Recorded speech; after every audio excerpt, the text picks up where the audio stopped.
Good morning. Welcome to my luxury villa and my strip view. I have a question for you guys. When you guys leave the hotel, do you add tip or leave tip, or even like in between when you get your room cleaned, do you leave tip? This is something that I never knew before. Well, what my cheap ass does is I actually get no cleaning service. Unnecessary, because during COVID, that became the standard anyway, where they don't clean your room every single day. So I got used to doing that anyway. I was wondering if this was something that was standard. Anyways, let's start today. Today is gonna be about tipping culture in the United States of America. What is the standard, what it means. Today's the last day. I'm staying in my luxury villa at the world famous Excalibur. We totally could have got, what do you call, a bellboy or somebody to carry all this stuff for us.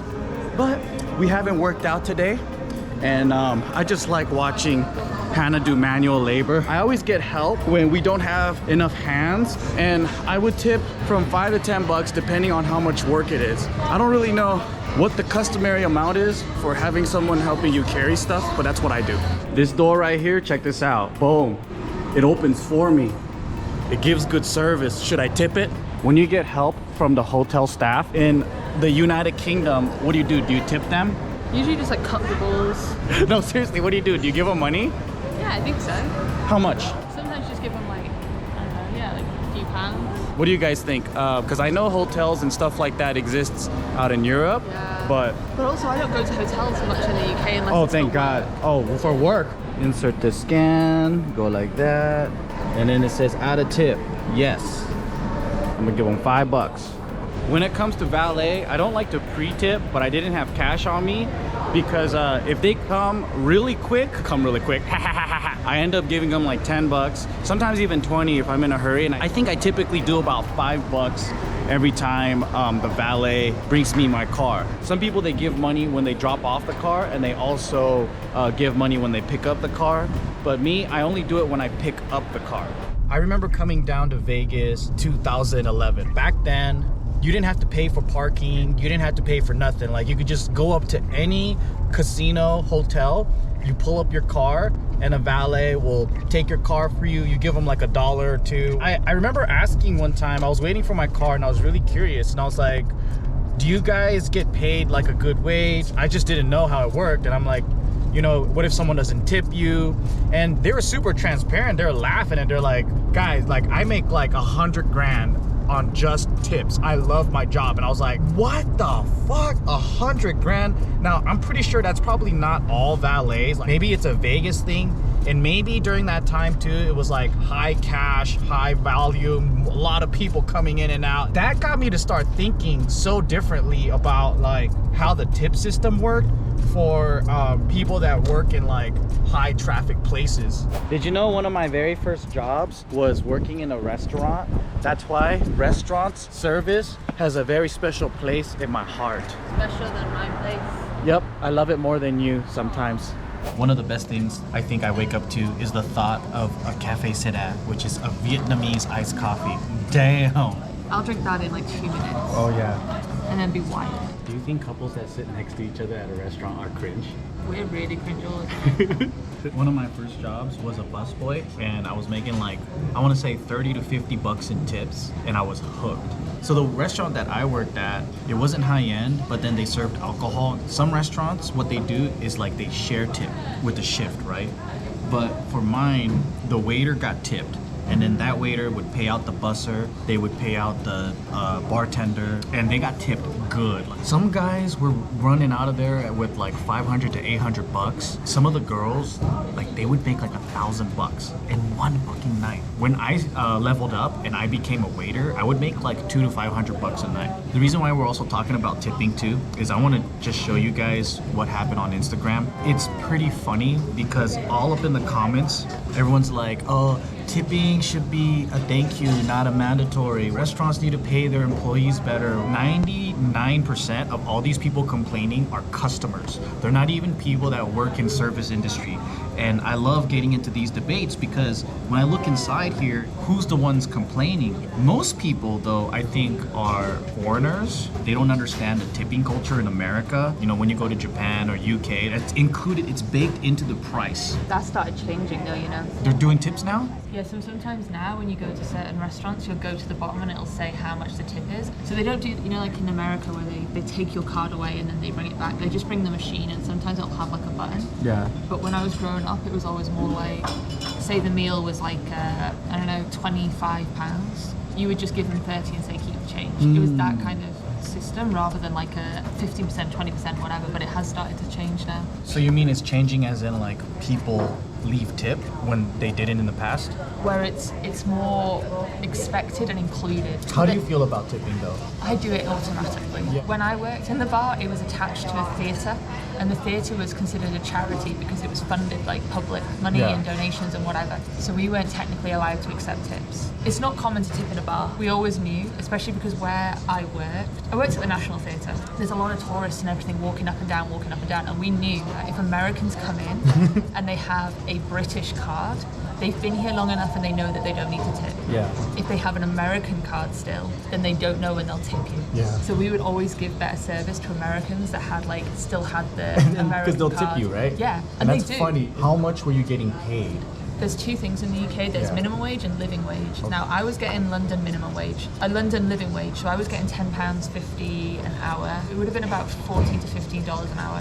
When you worked at the bar, you're basically like maxed out. So you're getting paid 14 to 15 bucks an hour. How much do they take out in tax? Even if I got paid 20 bucks an hour, as a single male, they'll take away like 30 to 40% of my taxes anyway. And then it's not even worth it anymore at that point. So a lot of people that I see fighting in the comments here, it's not people who are workers that are fighting. All of these people are virtue signaling. All these people never worked in the industry. So many people that are fighting for the tips system to stay, and they're all workers. So when I read these comments, as someone who's worked in a restaurant, multiple food businesses, I absolutely love the tipping system, and I could get more into this.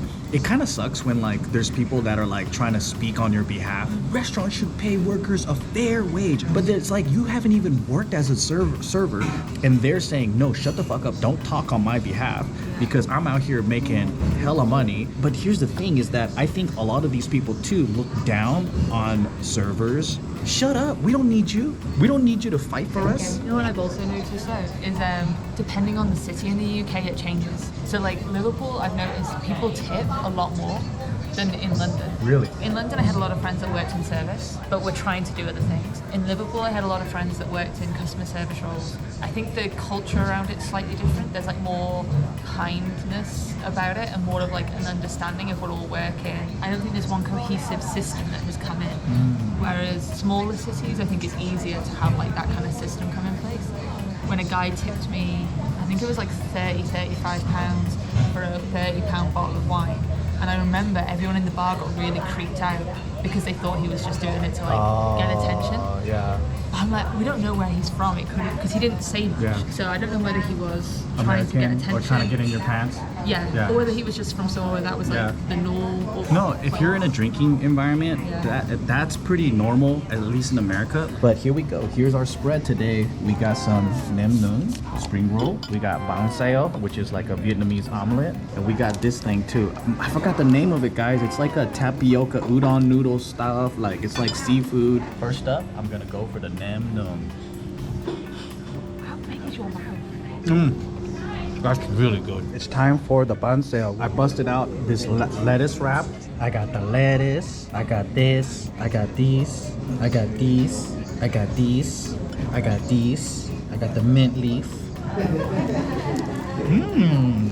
That's good. Wow, slimy soup. Let's try this one. That's bomb. Lately, in a lot of receipts, we've been seeing this like suggested tip percentage all calculated out.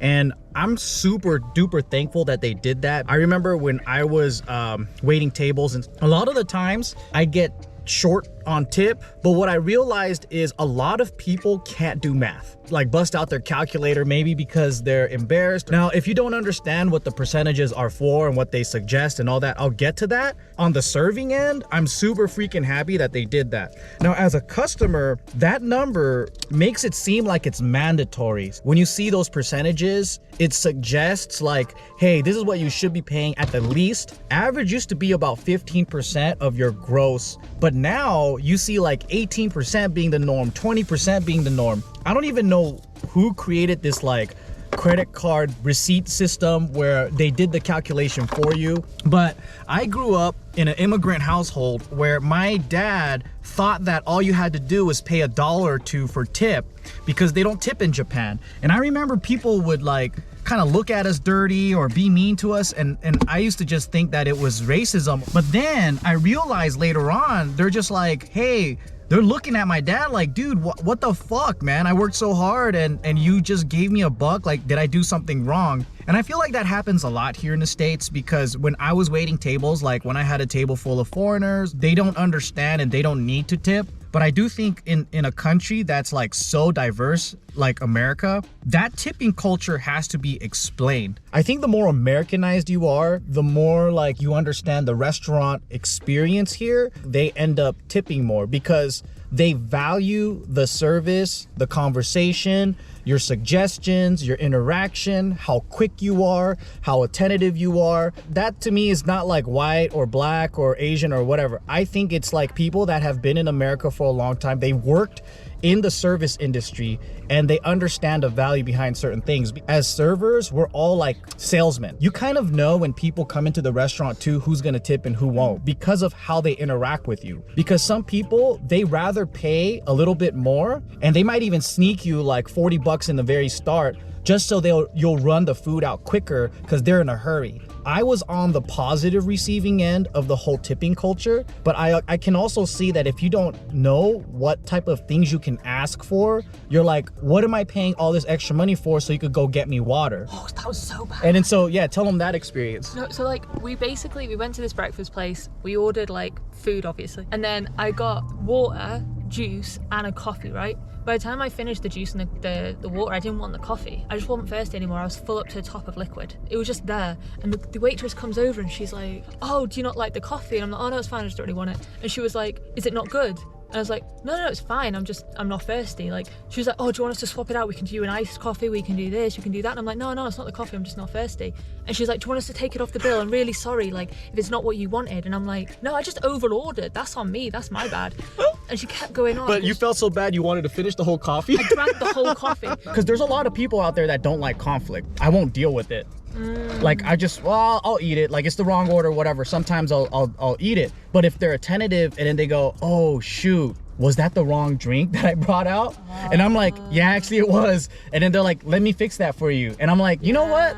That's pretty freaking cool. But I do understand the other argument too, right? Is like if Japan and Europe and all these other countries can give like a livable wage or actually like a good pay without tip, why can't we do it here? And I think that's a really good question. Some people would make the argument that like some states pay below minimum wage. When I was working in California, I got paid minimum wage, which was like $8 an hour at the time. No one really cares about the minimum wage because all the money's in the tips anyway. Yeah. And if you take that away, if I was still a server, I'd be pissed. I'd be like, do not freaking give me a $20 an hour job. Yeah. I'd rather keep the tips because you make more. I know it gets confusing because the way I see it is like, so if you're getting like a pizza to go or like a hamburger to go, you don't need a tip even if they have a tip jar, or even if the thing prints out and says, would you like to add tip, right? Yeah. But I would make the argument though, if there is a hostess in the front and it's a full service restaurant and you're getting something to go because they have to pack your meals, organize and arrange all that stuff, I would say that makes sense because they're going beyond just bringing you food. So now I'm curious as to whether the rest of the UK has a very different experience to what I have. Oh. Because my situation was maybe more niche. Yeah. And then maybe if you worked in like a standard pub or a standard bar, there was a lot more tipping for alcohol, maybe. In the UK, I don't know if it's similar here, there's a lot of 0-hour contracts. So you're not guaranteed work. So you're like a contractor? Kind of, yeah. So basically they can just stop giving you shifts. Wow. It's good for you. It's good if you're like doing what I was doing, where I was trying to I was trying to break into a different industry, so sometimes I would have weeks where I would book a job and couldn't work in the bar. But for a lot of people, when it's your full-time job, that can be dangerous because you're not guaranteed hours, you're not guaranteed work. They can get rid of you really easily because they just have to stop giving you shifts. America tips, but do you get paid time and a half on a Sunday? What's like the workers' rights? Can they fire you really easily? Are you guaranteed to have work if you book a job? Do you know what I mean? Maybe what a lot of people don't understand, outside of the US, our states have more power than the federal government, like governing over local laws, labor laws, and things like that. So we do have a federal minimum wage, but we also have state minimum wage, and then we have city. It's hard to make a rule that's all like one when you have a country where it's like in New York, you know, minimum wage and standard of living, you got to get paid like $30 an hour. And then you can be like in somewhere rural Tennessee where you can, you know, live a decent life making like less than half of that, you know? So it really depends like where you are and also culture and what's expected. So leave a comment down below, even if you're from the States, and I want to know your guys' experience because this debate has been going on forever. Like some people don't like the tipping stuff. Some people absolutely hate it, think we should be gone with it. And some people are like, yeah, like if I was still a server today, hell freaking yeah, like I want to keep my tips. So another thing I've been reading also is, you know, some people make the blanket statement of these business owners and restaurant people are just exploiting workers. A lot of us who do, you know, who grew up in like immigrant families or whatever, we either know someone or grew up in a restaurant situation. And you guys know that like every single penny you had to kind of like catch and account for because the margins are so extremely small. For chains too, it might be a little bit higher. And at the high end, like even if you do a really, really good steakhouse or whatever, it's about like 15%, which is still like nothing, right? For a business to be operating at a good profit where it's not going to go under, you want to be operating like at around 50 to 60%. That's the general rule of thumb. It's hard to do, but that's the general rule of thumb. So if you're operating at the best 15%, that's still extremely low profit margin. A lot of people who usually make these comments, I feel like they have a really good heart and they want to fight for workers and everyone's rights. But at the same time, I don't think that they quite understand economics or like business and how things work. You know, at the end of the day, I think it's profitable. That's why people open up restaurants. But also it's a great way for uneducated people to make a decent living, all the way from the owner to the workers, right? Like a food business, you don't need to have a professional degree. You don't have to be like a genius. You can be, and it would help. But in most cases, it's like everyday folks can have a dream. And it's like, you know, hey, auntie, you make a great curry stew or whatever it is, right? They open up a restaurant, they figure out how to like run it, how to sell it, you know, how to build a team, all this stuff. And a lot of immigrant families that don't even speak English can, you know, make a really good living for themselves doing it this way, even if the margins are small. You know, I think like we got to look at the big picture here and not only look at like these big corporations, because I personally think that most of the businesses and restaurants that I see are mom and pop. It's still a great place in a system for people who want to go out there, make some money, maybe on a part-time basis. But I also want to hear from, you know, people who didn't get the best end of the stick, you know? I want to see like what your horror stories were. There's so many different ways where you get tipped, but specifically my experience is in the restaurant world. Anyways, guys, that's been kind of my thing for today. I just wanted to go off. I just want to start a discussion here too, because this is one of those weird debates that there's just so many different ways to look at it. It's just a thought exercise. But let me know in the comments below your experiences. How do you feel? And also if you like these type of videos. Okay? Till next time. Peace. Chuck E. Cheese for my birthday. Chuck E. Cheese for my birthday. Chuck E. Cheese for my birthday. Chuck E. Cheese for my birthday. Birthday. Chuck E. Cheese birthday. Chuck E. Cheese for my birthday. Chuck E. Cheese for my birthday. Chuck E. Cheese for my birthday. Birthday. Chuck E. Cheese.